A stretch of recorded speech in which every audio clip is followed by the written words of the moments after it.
Hoje nós estamos na programação referente ao Outubro Rosa. E nesse momento eu gostaria de convidar, como todos já falaram aqui, a doutora Iris Basílio. Ela está falando aqui comigo que é só Iris. Mas, apresentando ela, a Iris é uma grande amiga que Deus me deu a oportunidade de botar aqui na vida, com diversas qualidades, dentre elas a humildade e a disponibilidade. E por isso mesmo, vê como ela é bonitinha, branquinha assim? Eu vou deixar ela toda vermelhinha, porque, como todo mundo tem falado aqui, deixa eu explicar uma coisa. Quando você vai numa consulta médica, você entra lá, fala, doutor, por favor, isso, aquilo. Por que você chama aquela pessoa de doutor? Respeito. É uma tradição, podemos dizer assim, né? Conhecimento. Muito bem. Mas na maioria, na grande e esmagadora maioria das vezes, ele é um especialista, não um doutor. A minha querida amiga aqui, que já está ficando toda vermelha, ela é doutora. Por quê? Porque ela estudou, fez a graduação, a pós-graduação, que é a especialização, mestrado e doutorado. É uma doutora em enfermagem. E Deus a honrou com a possibilidade e o conhecimento, que eu sei pela história dela que não foi fácil. Ela vem de uma família normal, como qualquer uma de nós, e lutou muito na vida, e Deus deu sabedoria para alcançar isso. Antes que ela chore, eu vou acabar essa introdução, e os momentos que se seguem, que Deus possa usá-la mais uma vez, Iris. Deus abençoe.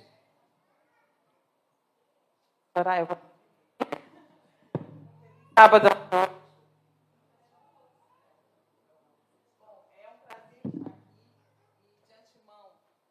Eu me sinto honrada pelo convite, né? E entre a família de Deus não existe título, eu sou só a Iris mesmo, ele que... Mas é um prazer estar aqui, eu me sinto muito acolhida.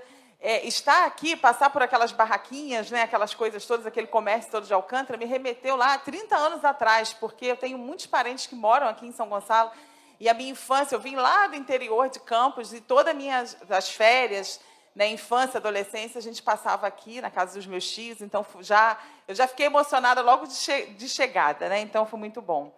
Bom, irmãos, falar sobre o tema, né, câncer de mama, a gente separa, foi destinado outubro para se falar sobre isso, mas é algo que a gente precisa conversar, precisa falar, precisa ver, precisa ensinar as nossas crianças, né, sobre o tema, os nossos filhos, os nossos adolescentes, porque eu costumo dizer que o câncer ele não é só uma questão física, mas ele mexe com toda a estrutura familiar, trazendo mazelas psicológicas, emocionais, sociais e financeiras.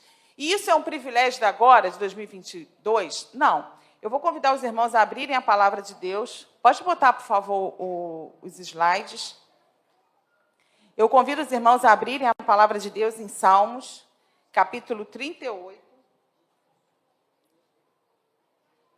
Pode colocar, por favor. Salmos 38, de 3 a 11, e depois o versículo 22. Não há parte sã na minha carne, por causa da tua indignação, não há saúde nos meus ossos, por causa do meu pecado. Pois já se elevam acima da minha cabeça as minhas iniquidades. Como fardos pesados, excedem as minhas forças. Tornam-se infectas e purulentas as minhas chagas, por causa da minha loucura. Sinto-me encurvado e sobremodo abatido. Ando de luto o dia todo. Ardem-se-me os lombos e não há parte sã na minha carne. Estou aflito e muito quebrantado. Dou gemidos por efeito do desassossego do meu coração. Na tua presença, Senhor, estão os meus desejos todos, e a minha ansiedade não te é oculta. Bate-me excitado o coração, faltam-me as forças, e a luz dos meus olhos, essa mesma, já não está comigo. Os meus amigos e companheiros afastam-se da minha praga, e os meus parentes ficam de longe. Apressa-te em socorrer-me, Senhor, salvação minha. Pai, mais uma vez, nós clamamos a Ti. Pedimos a Ti agora, Senhor, que Teu Espírito esteja passeando entre nós, dentro de nós, neste momento. Ministra, Senhor, a Tua palavra, porque precisamos ouvir a Tua voz, em nome de Jesus. Amém. Irmãos, eu costumo dizer que o câncer, né, como eu falei, ele traz problemas físicos, emocionais, sociais. E esse salmista, ele retrata toda essa dor, toda essa mazela causada pela enfermidade. Então, o título, Vivências e Experiências com Câncer de Mama. Como curar as feridas? Deixa eu ver se a gente consegue passar. Não está indo, Lucas. Pode passar, por favor, porque não está funcionando. Então, introdução, já a leitura desse salmo, a gente tem feridas físicas. Não está indo, tentei. Agora foi. Feridas físicas. O versículo 5, 7 e 10, ele fala de todas as feridas no corpo. Ele diz, fala das chagas, fala de toda a dor. E o câncer de mama, eu não sei se dá para ver aqui, essa lesão aqui é uma lesão ulcerada. Isso aqui é uma mama. E essa lesão aqui, o que acontece? O tumor ele vai crescendo, rompe a pele e forma essa tumoração aqui. Só que é só, entre aspas, isso? Não. Existem feridas emocionais. Eu não vou ler, mas os versículos 4, 6, 8, 9 e 11, ele fala, o salmista ele traz uma questão de abatimento, de tristeza, de isolamento, uma sensação de abandono. E imagina como essa paciente, como essa mulher, ela se sente mediante essas lesões. São só essas? Não. Provavelmente as feridas também são emocionais. E existe a ferida espiritual. O versículo 3, 4 e 22, ele traz uma ferida espiritual, porque ele fala do relacionamento dele com Deus. No 22, quando ele fala, socorre-me, socorre-me. Então é como se Deus não estivesse ouvindo o seu clamor. E eu costumo dizer que essa ferida aqui, a gente não tem escolha, ninguém escolhe ter câncer, embora existem vários estudos que te levam aos fatores de risco, a gente vai dar só uma pincelada sobre isso. As feridas emocionais e as feridas, principalmente espirituais, a gente tem o poder de escolha, porque você pode sair dessa situação. Passa, por favor. Então, qual é o tratamento? Antes da gente falar do tratamento, existem fatores de risco para o câncer de mama. Quais são os fatores de risco para o câncer de mama? Alimentação, hábitos, genética, hereditariedade, questões hormonais. Tudo isso, né, faz você ter a probabilidade, a possibilidade de desenvolver o câncer de mama. Iris, olha, minha mãe teve câncer de mama. Eu vou ter câncer de mama? Não necessariamente. Mas existe um fator de risco forte, que é a questão da hereditariedade. Então, se na sua família existem casos de câncer, o que você precisa fazer, Iris? Eu vou sentar, chorar e esperar o câncer bater na minha porta? Não. Por quê? Porque estudos já mostram que, quando existe uma detecção precoce, o câncer ele tem uma chance muito grande de cura. Então, se você tem um caso na família, se você tem essa questão também do hormônio, então você precisa fazer o quê? Exames periódicos para identificar caso você tenha ou não e começar o tratamento. E quais são os tratamentos para o câncer?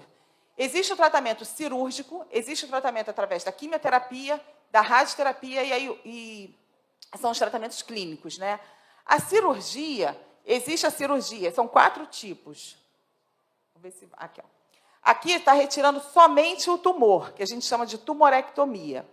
Essa aqui, a gente já faz aqui uma excisão maior, que você tira o tumor e tira parte também do tecido. Esse aqui é a quadrantectomia, segmentectomia, porque você tira uma parte, um quadrante da mama. E essa aqui, você retira a mama toda, que é a mastectomia, tá?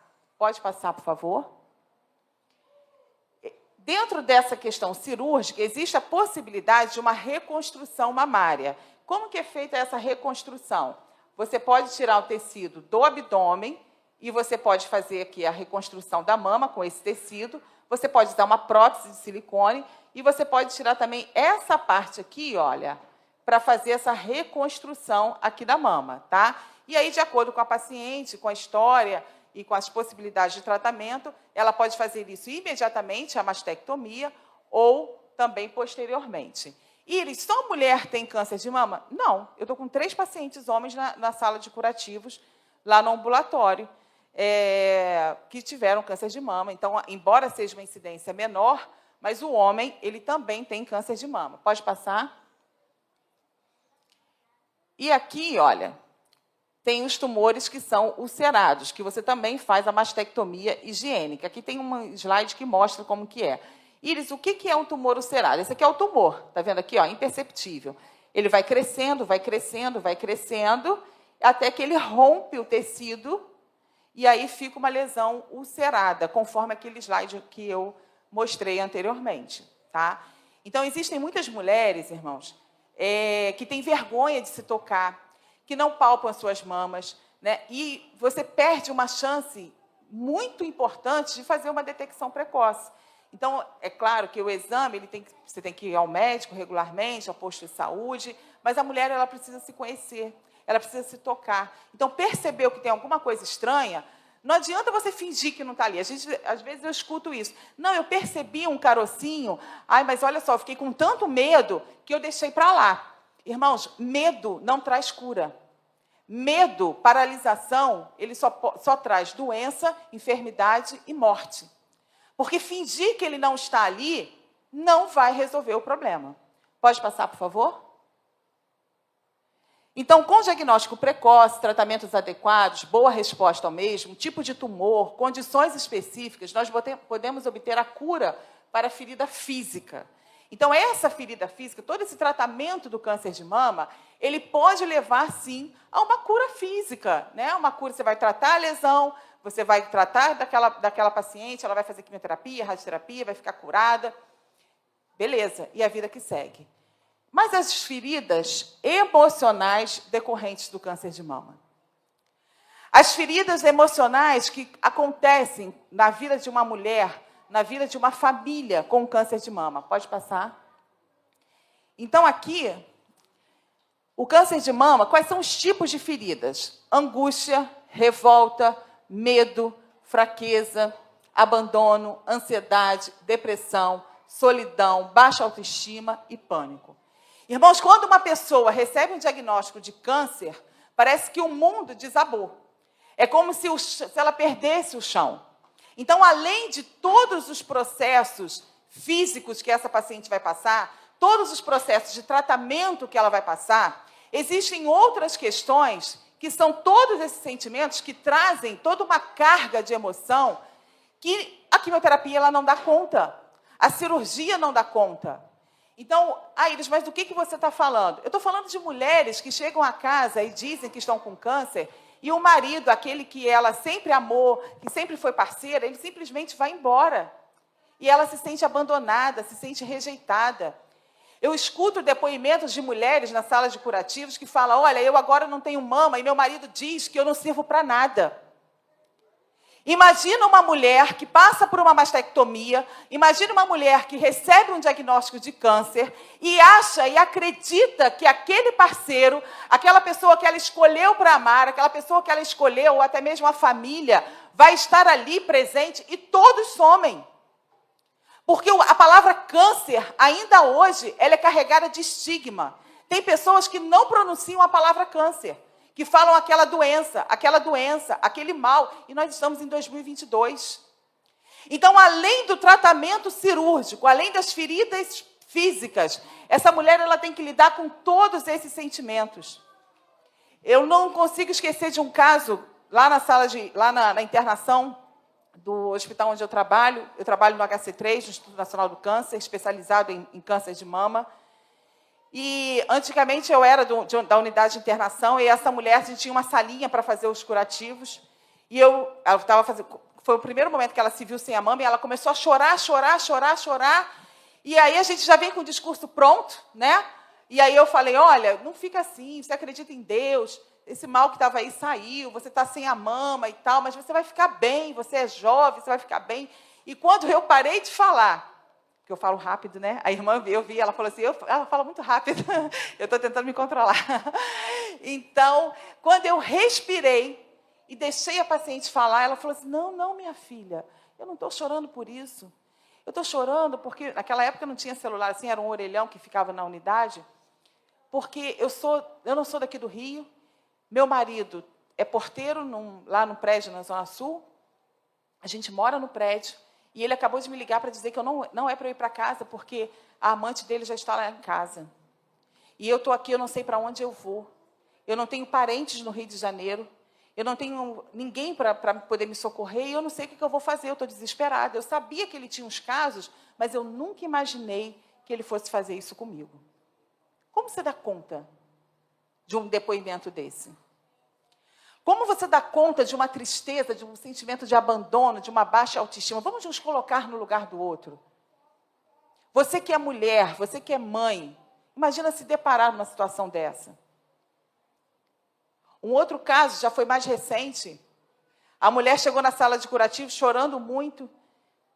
Era uma lesão, ela na verdade está em tratamento paliativo. Ela tem 2 filhos, aliás, 2 filhos. E ela falou assim, olha, minha filha, eu acho que eu vou largar tudo, porque, olha, para eles me trazerem, para esse filho me trazer aqui, nossa, eu passo tanta humilhação, mas eu não consigo pegar o trem, porque eu moro não sei aonde, e eu fiz tudo por essas crianças. Meu marido foi embora, me largou com as 2 crianças, eu me matava de trabalhar, ainda fazia lazer, botava todos os 2 num ônibus, ia para a praia. E agora, no momento que eu mais preciso, eu não tenho um filho para estar comigo, eu moro sozinha, e era próximo ao Natal, e ela falou assim, eles vão passar o Natal lá, eles nem me chamaram para passar o Natal lá, porque eu estou com essa ferida, então... Filhos, a Bíblia diz, honrai os vossos pais. Hoje vocês são pequenos. A mãe, o pai, nós nos matamos de trabalhar para educar, para dar amor, para criar vocês da melhor forma possível. Somos perfeitos? Não! Não somos perfeitos como mães e como pais. Mas errando ou acertando, nós amamos vocês. Vai chegar um momento que, ao invés de ser conduzido como vocês são hoje, vocês conduzirão os vossos pais. Então, sigam o que a Bíblia diz. Sigam, porque nós estamos procurando seguir. A Bíblia diz, aquele que ama, corrige, educa. Mas a Bíblia também diz, honrai os vossos pais, que é o único mandamento como promessa. Então, quer ter uma vida plena, quer ter uma vida abundante, honre os vossos pais. Um outro depoimento, uma paciente com uma lesão ulcerada daquele jeito, ela chegou chorando muito. E ela falou, olha, meu irmão me trouxe. E ele falou assim, ai, fulana, eu não vou te trazer não, porque você está fedendo a podre. Já imaginou o que é isso? Será que a gente consegue ter dimensão do sofrimento de uma mulher que chega e fala isso? Olha, meu irmão disse que não vai me trazer porque eu estou fedendo a podre. E muitas vezes nós ficamos na nossa caixinha, no nosso mundinho, achando que o nosso problema é maior do que qualquer coisa na face da terra. Enquanto pessoas estão vivendo isso. E todos esses sentimentos, eles levam a algumas inquietações. Pode voltar. Quando eu vou morrer? Por que comigo? O que eu fiz para merecer isso? E agora?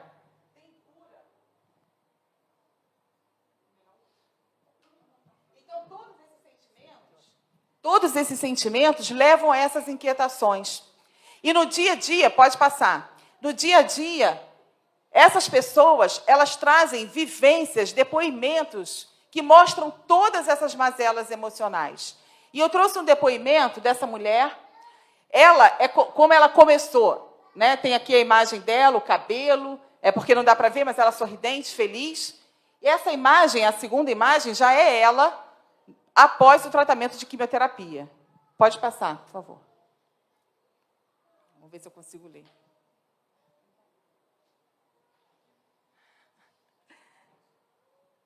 Eu vou ler aqui, porque ali na imagem não dá. Acho que foi. Diagnosticada com câncer de mama há 8 anos, EC46 achou que tinha se curado após se submeter a todas as etapas do tratamento. Aquilo que eu falei, cirurgia, quimioterapia, radioterapia.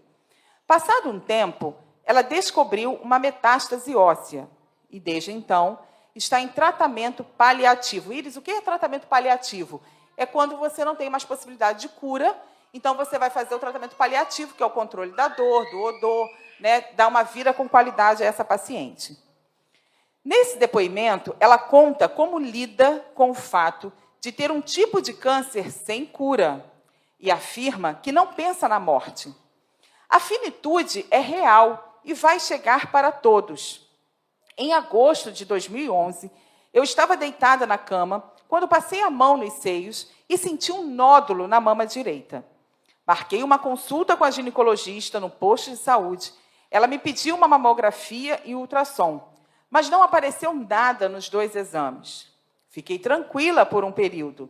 Achei que fosse um cisto, nada grave. Mas alguns meses depois, voltei na médica, dizendo que continuava com o caroço e que queria continuar a investigação. Com todo o processo foi pelo SUS, demorou um pouco e só consegui uma consulta com a mastologista em agosto de 2012. A médica me examinou e disse que, pelas características, provavelmente era câncer de mama. Fiz a biópsia e 45 dias depois saiu o resultado. Eu tinha um tumor ductal invasivo grau 2. Fiquei assustada, chorei e me senti um pouco negligente, revoltada comigo mesma por não ter insistido mais na busca por uma resposta. Não havia nenhum caso na minha família. Ingressei num universo novo. Comecei a pesquisar sobre o assunto, entrei em grupos de apoio no Facebook e conheci várias histórias. Percebi que minha vida era vazia e que precisava mudar muita coisa. A principal era dar menos importância ao trabalho e mais atenção à família. Estabeleci como metas me cuidar, viajar e curtir mais o meu marido e meu filho. A primeira etapa do tratamento foi fazer 16 sessões de quimioterapia. A segunda foi me submeter à mastectomia radical com reconstrução imediata e simetrização. Aquela imagem que eu mostrei para vocês, quando se retira a mama e se reconstrói. E a terceira foi fazer 28 sessões de radioterapia. Comemorei o final desse ciclo e achei que estava curada. Durante 3 anos eu fiquei. Durante 3 anos eu fiquei estável, mas em novembro de 2015, fiz alguns exames após sentir fortes dores no quadril. Foi constatada uma metástase óssea com 3 pontos de lesão no quadril, na costela e na calota craniana. Foi uma fase difícil, pois eu sabia que o câncer metastático não tem cura e que seria uma paciente em tratamento paliativo para o resto da vida.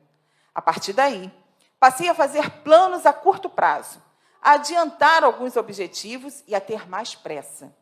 O mais importante nesse processo todo foi aprender a ressignificar cada momento e cada adversidade. Já passei por várias fases de sentimentos: preocupação, revolta, medo, dúvida, esperança e superação. Hoje sou uma pessoa positiva e resiliente, que busca ter qualidade de vida no tempo que me resta. Procuro desmistificar para mim mesma e para as pessoas que o câncer é uma coisa terrível, embora ele seja, e que eu sou uma doente ou uma vítima. Eu não sou. Prefiro pensar que sou protagonista da minha vida e que a doença é apenas coadjuvante. Após a notícia da metástase, tive uma descoberta atrás da outra. Em 2019, houve uma progressão. Apareceram vários tumores no fígado e fui submetida a uma radiocirurgia. Passei a fazer quimioterapia por 3 semanas seguidas e folgar uma. Depois, tive uma lesão na cabeça do fêmur direita e fui operada para implantação de uma haste. Em dezembro desse mesmo ano, comecei a sentir dores na perna esquerda a ponto de não conseguir andar sozinha e precisar usar muletas e andador. Mesmo com bastante dificuldade, fiz um cruzeiro internacional com meu filho. Ia para as baladas, piscina e teatro na cadeira de rodas. Apesar das coisas não terem saído como eu planejei, eu aproveitei ao máximo a viagem. Passadas as festas de final de ano, fiz novos exames e foi constatado que a cabeça do fêmur esquerdo tinha fraturado. Fiz uma nova cirurgia para colocar uma prótese no quadril. Foram 60 dias sem conseguir colocar o pé no chão. E mais 60 dias com andador. Tive que reaprender a andar. Ainda estou em reabilitação, manco com as 2 pernas, mas já consigo fazer leves caminhadas. Recentemente, os médicos descobriram algumas lesões no cérebro. Vou encarar uma radiocirurgia e dar continuidade ao tratamento. Vejo que o câncer está progredindo, mas continuo com a minha dose diária de esperança de que meu quadro vai se estabilizar. É só mais uma fase que vai passar. Tenho consciência de que a finitude é real e de que ela vai chegar para todos, independente de um tumor ou não. É como um paciente que tem diabetes. Ele não fica pensando na morte o tempo todo, mesmo sabendo que a doença dele não tem cura. Ele simplesmente vive. O mesmo acontece comigo. Vou vivendo enquanto estou me tratando. Não penso que vou morrer de câncer, mas penso como vou viver com o câncer. As coisas que vou fazer, os sonhos que vou realizar e o legado que eu vou deixar. Essa aí, pode passar. Essa imagem retrata tudo isso que eu falei. Então, no começo do tratamento, a esperança da quimioterapia, as metástases. Mas o mais interessante é a última imagem. A última imagem, que ela está ali naquele cruzeiro, né, levantando as muletas, é porque eu não posso botar a imagem, e o sorriso dela. Uma mulher que passou por tudo isso que eu estou falando para vocês, que eu nem sei se está viva até hoje, mas ela quer ressignificar o dia a dia dela. Ela está preocupada com o legado que ela vai deixar. E nós? Pode passar. Será que nós estamos preocupados com isso? Porque a vivência de uma pessoa com câncer é retratada através desse depoimento e existem milhares. E as nossas vivências? Quais são as nossas feridas emocionais? Quais são os sentimentos que você acorda e que você dorme todos os dias? Quais são os sentimentos que você, mulher, desperta no seu companheiro? Quais são os sentimentos que você, homem, desperta na sua mulher? Que você, filho, desperta no seu pai no seu filho? Quais são os sentimentos, as emoções que fazem você levantar da cama, que faz você estar aqui? Será que nós estamos preocupados com qual legado que nós iremos deixar? Será que no nosso dia a dia, como ela falou, a minha vida era vazia? Será que precisa um câncer invadir a sua vida para a gente poder acordar e ver que a nossa vida não é vazia? Porque batemos no peito dizendo que somos a igreja da verdade, que temos Jesus Cristo, que é a nossa esperança, mas no dia a dia não vivemos essa esperança. Batemos no peito contando as histórias de Jesus, o legado de Jesus. A Bíblia disse que, em nome dele, eu e você faríamos obras maiores ainda. E será que nós estamos preocupados com o legado que vamos deixar para os nossos filhos? Será que no nosso trabalho nós estamos preocupados com o legado que iremos deixar na nossa comunidade? Porque, irmãos, a finitude chegou para ela através do câncer. Só que nenhum de nós aqui está livre, a gente não sabe o que vai acontecer no próximo segundo. E se você morresse hoje, qual o sentimento que você partiria? Será que se Deus te chamasse hoje, você ia dizer, pai, eu vou, porque eu tive uma vida incrível, eu cumpri todos os seus propósitos, eu estou deixando um legado. Enquanto eu estive aqui na terra, eu fui o teu representante na terra. Será que é esse legado que nós iremos deixar? Nossa, fulano morreu, que saudade de fulano. Porque certa vez eu escutei uma palestra do Cortella, e ele falando de um filósofo, amigo dele, que tinha já, acho que 90 anos, e ele dizia o seguinte, essa pessoa que já morreu. Ele falou assim, eu não vou morrer nunca. E aí o Cortella perguntou, mas como? Você já tem 90 anos, quase 90 anos. E ele falou, a gente só morre quando a gente deixa de existir nas memórias das pessoas que ficam. Porque enquanto tiver uma mesa de almoço e as pessoas falarem, nossa, que saudade do fulano, que saudade da fulana, a gente não morre jamais. Porque a essência do legado dessa pessoa vai estar sempre conosco. Mas será que nós estamos deixando esse legado? O que tem feito você chorar? Irmãos, essa mulher, ela passou pelo câncer, pela cirurgia, pelo tratamento, pela metástase, pelo paliativo, e eu mostrei as imagens dela. O que tem feito você chorar? Vivemos uma geração de mimimi, onde adolescentes se matam porque simplesmente a namorada terminou com ele. E a responsabilidade, me perdoe, irmãos, mas a responsabilidade é nossa. Porque a dificuldade, ela cria uma geração de homens e mulheres fortes. Mas quando criamos os nossos filhos cheios de mimimi, sem dizer não, sem querer decepcionar os nossos filhos, você está atrapalhando o cumprimento do propósito de Deus na vida do teu filho. Porque nós iremos partir e eles ficarão, porque essa é a tendência natural. Mas será que estamos criando os nossos filhos ensinando que as perdas fazem parte da vida? Que as decepções fazem parte da vida?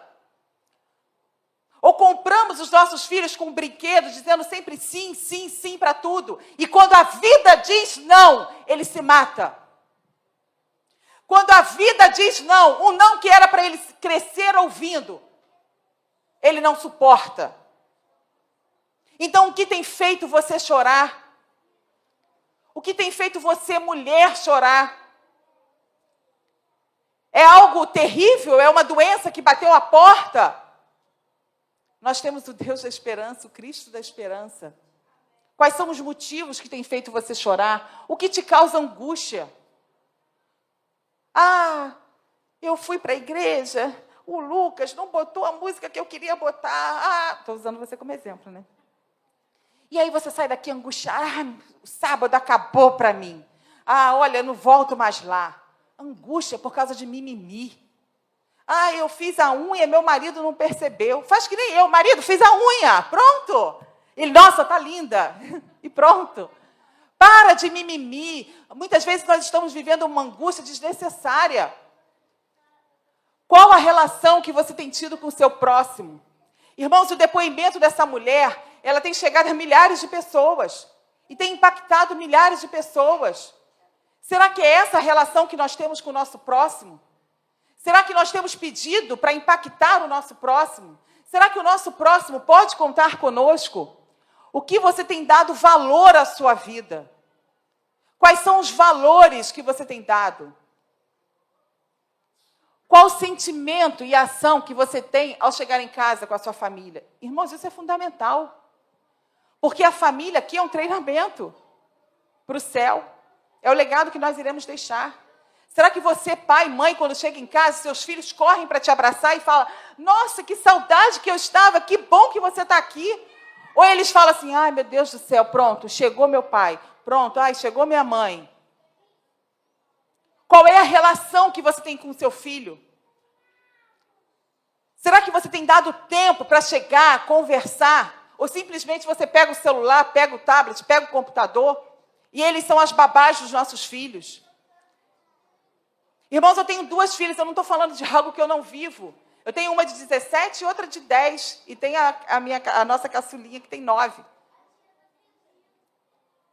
É difícil você chegar de um plantão de 36 horas, de um dia de trabalho, e sentar com teu filho e conversar. É difícil você chegar cansado e brincar com teu filho. É mais fácil deixar no celular. Mas qual o legado disso? Qual a consequência disso? Por que tantos adolescentes estão se matando? Por que os consultórios de psiquiatria e de psicologia estão lotados de crianças e adolescentes? Precisamos refletir sobre isso. O que tem saído da sua boca e o que tem entrado na sua boca? O que tem entrado, nós sabemos, são os alimentos puros. Mas o que tem saído da nossa boca são palavras puras? Porque batemos no peito para dizer que temos uma alimentação, um programa de saúde e alimentação saudável. Isso é maravilha de Deus. Batemos no peito para dizer somos vegetarianos, comemos comida pura, não nos alimentamos de alimentos impuros. Mas a nossa boca está cheia de impureza. Porque falamos mal um dos outros. Porque reclamamos o dia inteiro. Porque murmuramos o dia inteiro. Existe um livro chamado Psico-Oncologia, uma pesquisa que traz várias pessoas que tiveram câncer. Irmãos, e essa pesquisa mostra que pessoas que eram murmuradoras, que reclamavam, que tinham dificuldade de perdoar, dificuldade de amar, que não eram gratas, desenvolveram câncer. E a chance de cura, isso é pesquisa, tá, irmãos? E a chance de cura é muito menor. Então, será que o que sai da nossa boca, nós temos orgulho? Será que os nossos filhos, a comida da roda de almoço, quando a gente sai da igreja, são palavras puras? Ou a gente abre a boca para reclamar, para falar mal? Como nós temos criado os nossos filhos? Irmão, certa vez eu fui fui pregar numa igreja e estava a escola sabatina e eu estava junto. E tinha uma menina de 16 anos. Isso é um alerta para nós. Essa menina de 16 anos, num dado momento a lição era sobre o sábado. E ela começou a falar, e ela no meio da classe, ela falou assim, eu odeio o sábado. Eu não vejo a hora de fazer 18 anos para sair daqui. Eu tenho 4 irmãos, eu era recém-adventista. Eu tenho 4 irmãos, nenhum deles está na igreja, e eu só estou porque eu ainda não fiz a maioridade. Porque desde criança, minha mãe tornou um sábado um peso. A gente podia brincar, podia conversar, podia rir. Quando chegava o pôr do sol, meu coração já fechava. Porque a gente não podia rir, a gente não podia conversar, a gente não podia brincar. E eu ficava contando as horas para chegar o sábado, para entregar e poder brincar.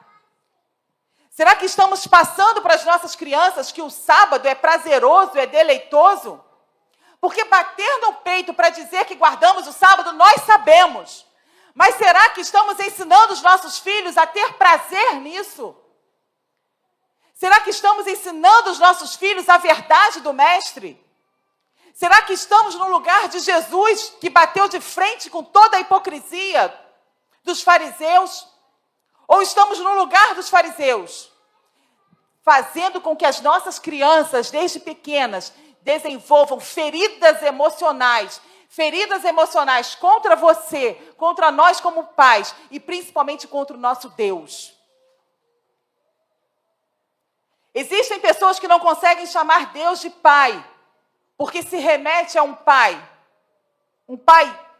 malévolo, um pai que criou em meio a muita tristeza, muita revolta.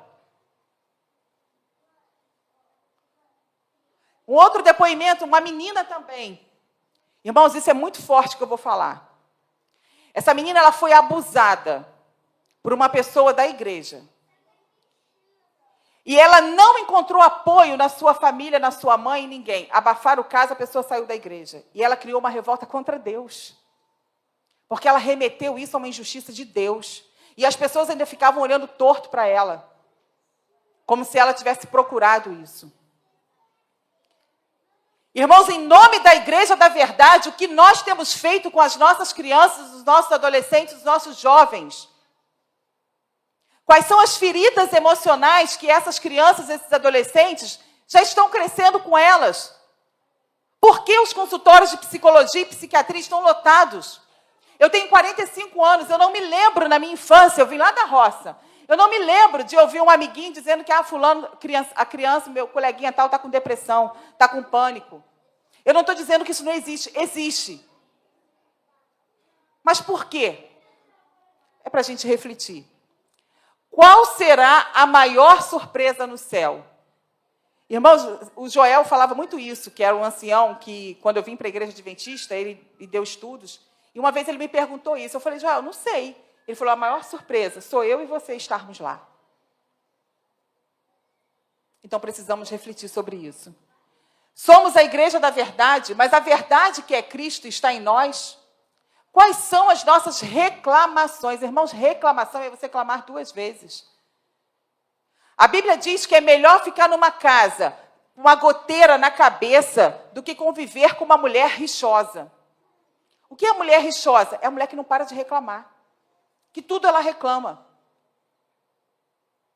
Ela reclama dos filhos, ela começa o dia reclamando. reclama porque tem que trabalhar, reclama porque tem que cuidar da casa, reclama do filho, reclama do marido, reclama do trabalho, reclama do pastor, reclama da família. Para! Irmãos, a vida é curta. A vida passa como um sopro. A Bíblia fala sobre isso. Como você está vivendo a sua vida? Quais são as feridas emocionais que você está dando vazão? Porque eu não vejo aqui nenhuma pessoa semelhante ao caso do depoimento que eu mostrei. E por que não conseguimos irradiar a alegria de Cristo? O Cristo que habita em nós. Qual o impacto a sua vida tem causado no outro? Qual sentimento e ação você tem ao chegar em casa, conforme eu falei? Pode passar.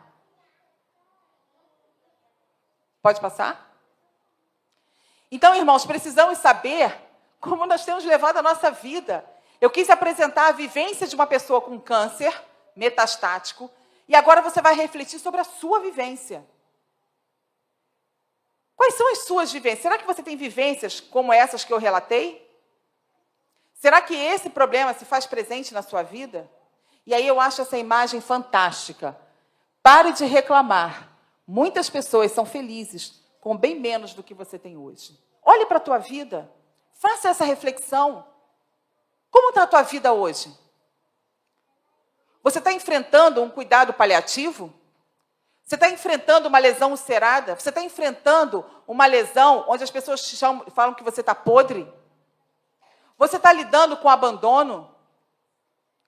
Você está lidando com um diagnóstico dizendo, olha, não tem mais cura. Infelizmente, toda a possibilidade de cura para você acabou. Será que você está vivendo a sua vida com paz, com perdão, com gratidão, com alegria, com amor? Ou você está vivendo a sua vida como vítima, cheio de mágoa, cheio de ressentimento? Irmãos, existem pessoas que estão vivendo hoje uma mágoa de uma coisa que aconteceu há 30 anos atrás. É preciso superar. Porque o câncer está relacionado a isso. O câncer está relacionado também a essas feridas emocionais. Pessoas ingratas, pessoas que vivem magoadas, que vivem ressentidas, que não perdoam, que batem no peito e dizem, eu não levo desaforo para casa. Que se colocam vítima da sua história. Como ela falou, eu decidi que eu sou protagonista da minha história. E o câncer é coadjuvante. Mas nós vivemos uma inversão de valores. Nós colocamos uma separação como protagonista da nossa história. Nós colocamos a perda financeira como protagonista da nossa história. Nós colocamos uma rejeição como protagonista da nossa história. Protagonista da sua história é você. Porque naquele dia que Jesus te chamar pelo nome, e Ele vai dizer o que você tem a mim para apresentar, o que você quer ouvir do Pai. Você quer ouvir, olha, vem comigo reinar de eternidade a eternidade, porque foste fiel, viveu uma vida abundante, você cumpriu todo o meu sonho para você. Ou Ele vai dizer, aparta-se de mim, porque eu não te conheço. Você é totalmente diferente. Nós temos o DNA de Cristo. Será que vivemos como Cristo na terra? Ou vivemos como os fariseus, como os hipócritas? Ou vivemos como pessoas ressentidas, magoadas, tristes? Pessoas já acordam, você chega, bom dia, só se for para você, porque meu dia já começou péssimo. Irmãos, que isso? É verdade, irmã? O que você tem feito com a sua história, com a sua vida? Pode passar. Então vamos parar de reclamar, temos saúde. Tratando e curando as feridas emocionais advindas com e do câncer de mama. Todas essas feridas emocionais, abandono, rejeição, baixa autoestima, sentimentos de medo. Como se trata isso, Íris? E não só do câncer de mama, que de repente você está pensando assim, Íris, eu não tenho câncer de mama, mas eu tenho feridas emocionais. Eu me sinto abandonado, eu me sinto rejeitado, eu me sinto preterido, eu me sinto ressentido de Deus. Eu perdi emprego, perdi família, perdi tudo. Você não sabe o que eu estou passando. Então, eu quero te dizer que existe tratamento e cura para essas feridas emocionais. Existe um tratamento, que é o tratamento psicoterápico, a rede social de apoio, tratamento psiquiátrico, lazer, apoio familiar, força de vontade, apoio de amigos, amor, carinho, atenção, compreensão, parceria. Isso é tratamento. Mas, irmãos, a verdadeira cura para as feridas emocionais, sejam elas advindas de uma enfermidade ou não, a gente só consegue a cura através de Cristo. E existe um termo que é a cristificação. Esse termo não foi meu, assisti um pastor Ed René, e ele usou esse termo na pregação, e aí eu falei, caraca, incrível, é isso. Se levarmos tudo ao pé da cruz, se você pegar todas as suas feridas emocionais, pega tudo isso, e aí você pega essa imagem de dor, de sofrimento, de abandono, de mágoa, sabe, que você foi passado para trás, que você perdeu tudo, falta de emprego. Aí você pega toda essa imagem e você substitui pela imagem de Jesus na cruz, que morreu por mim e por você. Irmãos, não foi à toa que Jesus morreu por mim e por você. Ele não sofreu, ele não ficou naquela cruz para que você tenha uma vida medíocre, para que você tenha uma vida ressentida, para que você tenha uma vida cheia de feridas emocionais, cheia de mimimi. Ele morreu na cruz por mim e por você para que você tenha uma vida em abundância. E viver uma vida em abundância não é simplesmente ter dinheiro. É você ser abundante nos sentimentos, é você ser uma pessoa alegre, uma pessoa feliz, uma pessoa grata. Você está com problema, está sofrendo, agradeça a Deus. Irmãos, e eu não estou falando para vocês de uma coisa que eu não vivi. Em 3 anos eu estava aqui e eu caí. Em 2010, eu estava bem financeiramente, bem casada. Para quem não sabe, eu tenho que vir aqui para dar um testemunho, que o objetivo não é esse, é câncer de mama. Mas eu estou falando das feridas emocionais. Eu fui criada num lar presbiteriano, eu era o braço direito do meu pai. Meu pai é pastor presbiteriano, há mais de 40 anos. Então, em num determinado ano, em 2010, eu era professor, eu dou aula em escola dominical desde os 12 anos de idade. Era casada com filho de pastor, diácono da igreja, 2 filhas.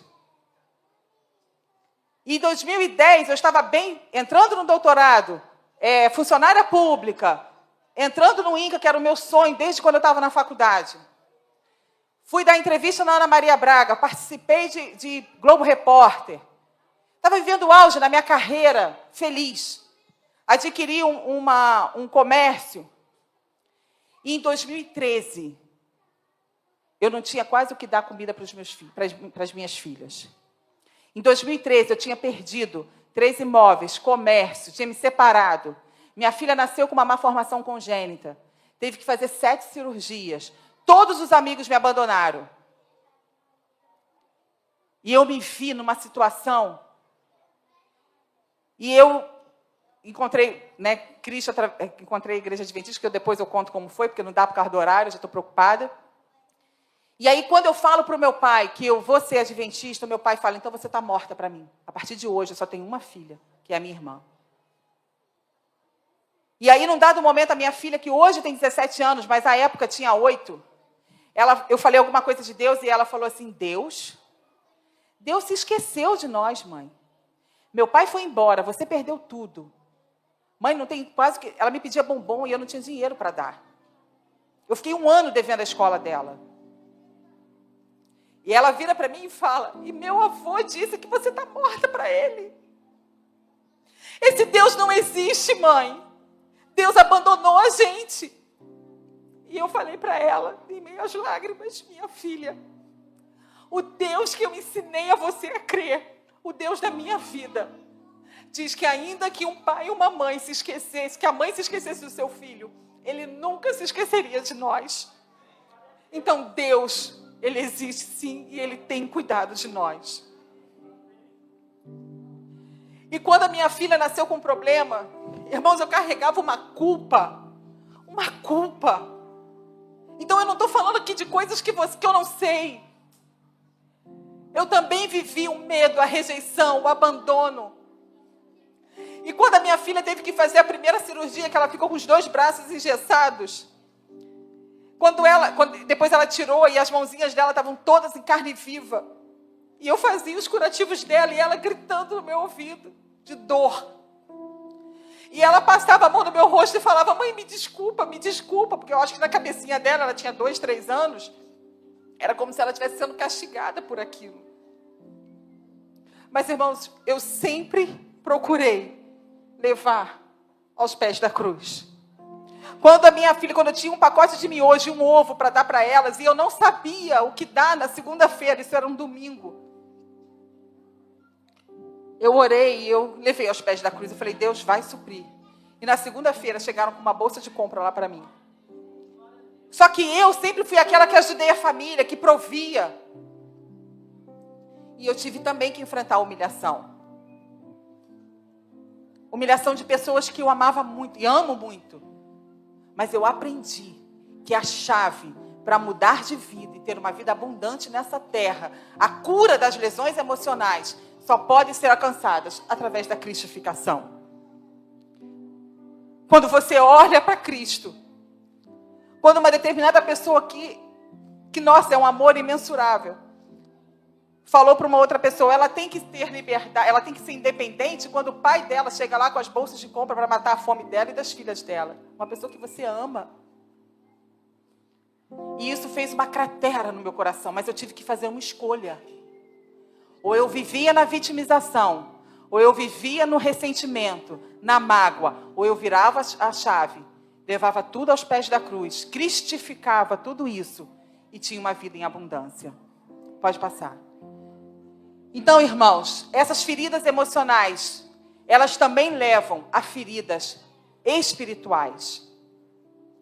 E as feridas espirituais são as piores possíveis. Não pense você que a mastectomia é o pior. Não pense você que uma mama ulcerada é o pior. Não pense você que fazer quimioterapia é a pior coisa. Que a ferida cirúrgica é a pior coisa. Você olhar e se ver sem mama. Não, não é.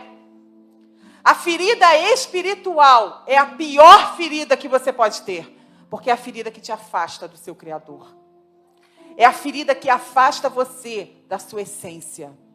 É a ferida que afasta você de uma vida plena quando não estivermos mais aqui. Irmãos, como eu na oração eu falei, nós somos seres espirituais, vivendo um tempo como seres carnais. Então por que damos tanto valor à carne, ao que passamos aqui na terra? E esquecemos que não somos daqui. Nós não somos daqui. Estamos de passagem. Somos itinerantes nessa terra. Porque o nosso lugar é na Cidade Santa. O nosso lugar não é aqui. Mas pegamos todas essas mazelas que vivemos no dia a dia. Seja separação, seja perda, seja, humilhação. E pegamos isso e colocamos como algo mais forte do que está por vir, do que está na terra prometida, o que está na Cidade Santa. Por quê? Se as feridas espirituais, elas são as piores, por que você procura a ferida espiritual? Porque, Iris, eu não procuro. Procura. Porque se você faz uma escolha, você precisa ser protagonista da sua história. Não é aquele que te abandonou, não é aquele que te roubou, não é aquele que te humilhou, não é aquele que te deixou. O protagonista da sua história é você. Porque naquele dia, Jesus não vai te chamar os atores da sua vida, as pessoas que te fizeram sofrer. Ele vai chamar você pelo seu nome. E não adianta você ficar de mimimi. Mas Jesus, eu me afastei porque o meu marido me abandonou. Jesus, eu me afastei porque a mulher que o Senhor me deu me traiu. Para! Ele vai te chamar pelo nome, vai ver o que você tem nas mãos. Então a responsabilidade é sua. Essas feridas emocionais, quando se descobre um câncer de mama, ou quando a gente enfrenta uma situação. Eu tentei salvar meu casamento por 11 anos. Então quando você se vê numa situação, você se apega a Deus. Você tem um apego à fé. Descobri que eu estou com câncer. Ai meu Deus, eu vou orar, eu vou jejuar. A igreja vai orar, vai buscar a cura. Mas a cura não vem. O negócio não progride. O marido vai embora. O filho morre. O pai morre. O irmão morre. São perdas. E aí você se revolta contra Deus. E a sua revolta faz você se afastar do Pai. E você culpa a si, culpa a Deus. Você se sente rejeitado por Deus. E você cria uma raiva de Deus e você não consegue ter um relacionamento com Ele. Você não consegue mais conversar com Ele. Porque você está revoltada contra Deus. E aí você entra numa depressão espiritual. Pode passar. Só que nós, irmãos, não somos os únicos a terem feridas espirituais. Sabe por que que existe isso aqui? Sabe por que que existe isso aqui? Não é simplesmente para Deus falar com você, não. Mas é para te dar exemplos de coisas que nós viveríamos aqui na Terra. Então, você não é o único a viver um sentimento, viver feridas emocionais, feridas espirituais. Existem homens na Bíblia que viveram o que você viveu. Adão e Eva, eles tiveram feridas advindas do pecado, foram expulsos do jardim, tiveram que trabalhar, teve a dor do parto. Você imagina quando eles foram expulsos? Será que eu fico imaginando eles dois conversando? Adão culpando Eva, Eva culpando ele. Ah, eu só ouvi a serpente porque você não estava comigo, Adão. Marido, onde você está? Dentro do seu lar, como pai, como homem da casa. Será que você está acomodado, deixando toda a responsabilidade do seu lar para a sua mulher? Será que você assumiu o seu papel de homem? Eu não estou aqui sendo machista nem feminista, não, irmãos. Mas cada um tem o seu papel. Agora aprenda, quando você não cumpre seu papel, não ocupa o seu papel, outra pessoa ocupa no seu lugar. E aí muitas mulheres têm se tornado o homem da casa. Por quê?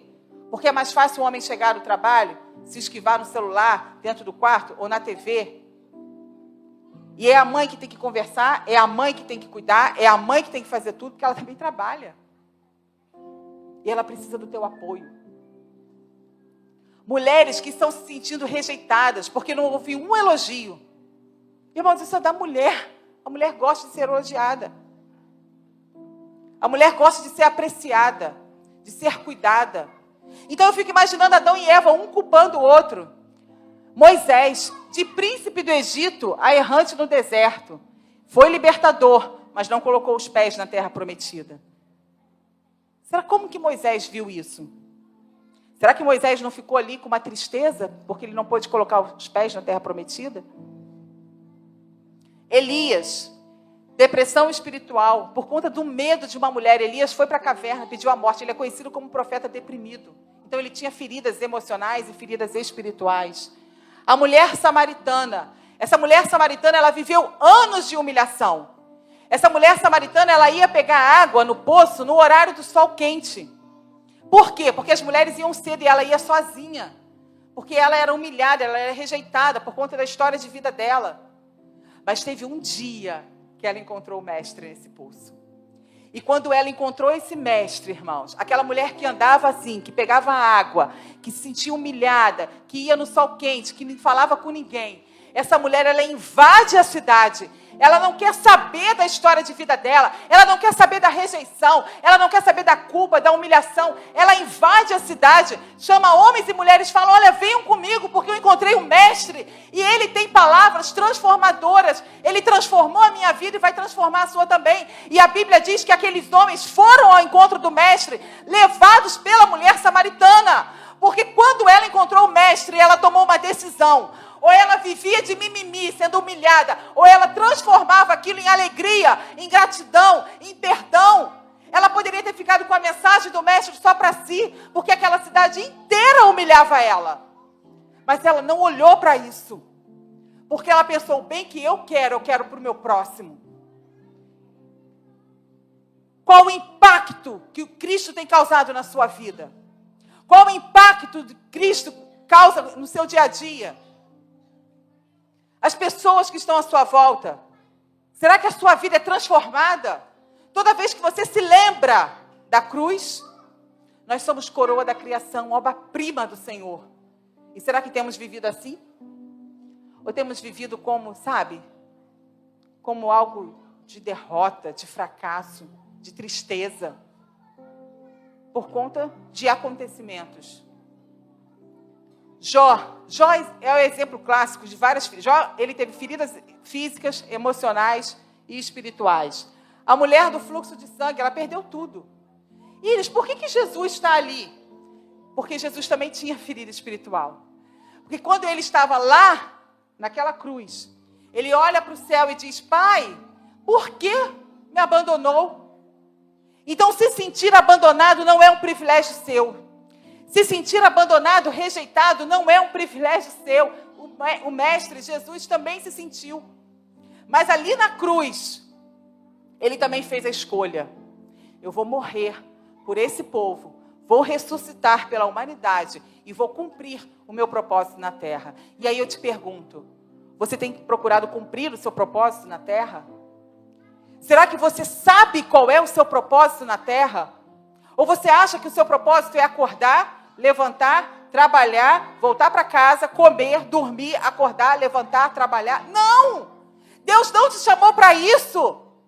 Cada um de nós tem um propósito nessa terra. E quando Jesus fez esse, desculpa a expressão, mas quando ele fez esse mimimi com Deus, Deus ficou em silêncio. Mas a Bíblia diz que quando Jesus morreu na cruz, irmãos, eu fico imaginando Deus, quando ele cumpre seu propósito, o chão tremeu, os sepulcros foram abertos, o véu se rasgou, terremoto aconteceu, e Deus deve ter falado, esse é meu filho, agora sim, eu te conheço. O meu filho é corajoso, o meu filho não é de mimimi, o meu filho cumpre propósito. E quando Deus olha para você, o que será que ele diz de mim, de você? Será que ele diz, Iris é cumpridora do meu propósito? Ou ele diz, eu não aguento mais essa filha de tanto mimimi, eu dei tudo a ela. Mas ela só lembra das perdas, ela só lembra da falta, ela só lembra dos ressentimentos, ela só lembra que está num casamento infeliz, ela só lembra de tudo que perdeu, da fome que passou, das humilhações. Será que Deus, quando olha para você, ele diz assim como ele disse a respeito de Cristo? Esse é meu filho amado em quem eu me comprazo, em quem eu me alegro. Porque Jesus também teve ferida. Pode passar. E aí você tem uma escolha. A escolha da cura ou a escolha da morte. Porque, irmãos, as feridas espirituais, a cura só depende de nós. Só depende de nós, não depende de ninguém, nem depende de Deus. Porque Deus dá livre-arbítrio. E aí esse versículo, ele é um versículo muito especial para mim. Ele diz o seguinte: assim também agora, vós tendes tristeza, mas outra vez vos verei, o vosso coração se alegrará, e a vossa alegria ninguém poderá tirar. Naquele dia, nada me perguntareis. Em verdade vos digo, se pedirdes alguma coisa ao Pai, Ele vô-lo concederá em meu nome. Até agora, nada tendes pedido em meu nome. Pedi e recebereis, para que a vossa alegria seja completa. Iris, e por que esse versículo é especial para você? Porque assim que a minha filha nasceu, e foi diagnosticada a malformação dela, eu carregava uma culpa muito grande. Essa culpa não acabou nesses 3 meses. E eu não saía de casa, eu só chorava, eu me sentia rejeitada, me sentia culpada, enfim. E aí 2 pastores lá de Campos, que me viram criança, foram lá em casa me visitar. E eu não pegava a Bíblia para ler, eu não orava, eu não tinha ânimo nem para orar e nem para ler a Bíblia. E aí esse pastor esteve lá em casa e aí ele falou assim, minha filha, faz o seguinte, você tem orado, você tem lido a Bíblia? Eu falei, não, pega a Bíblia para ler hoje. Pega a Bíblia, faz isso, cria força e pega a Bíblia, porque Deus vai falar com você. E aí quando eu abri a Bíblia, caiu nesse texto. E ali eu chorei muito, porque de fato eu não tinha pedido a Deus. E a má formação da minha filha foi curada? Não. Mas ela tem uma vida abundante, nós temos uma vida abundante, Deus mudou a nossa história. Que aí eu tenho que vir outro dia para contar como foi o processo. Pode passar. A cura das feridas espirituais. Nós temos uma escolha, irmãos. Ou vivemos uma vida plena aqui, na esperança da vida eterna, ou vive uma vida amarga aqui, se afasta de Deus, rejeita Deus.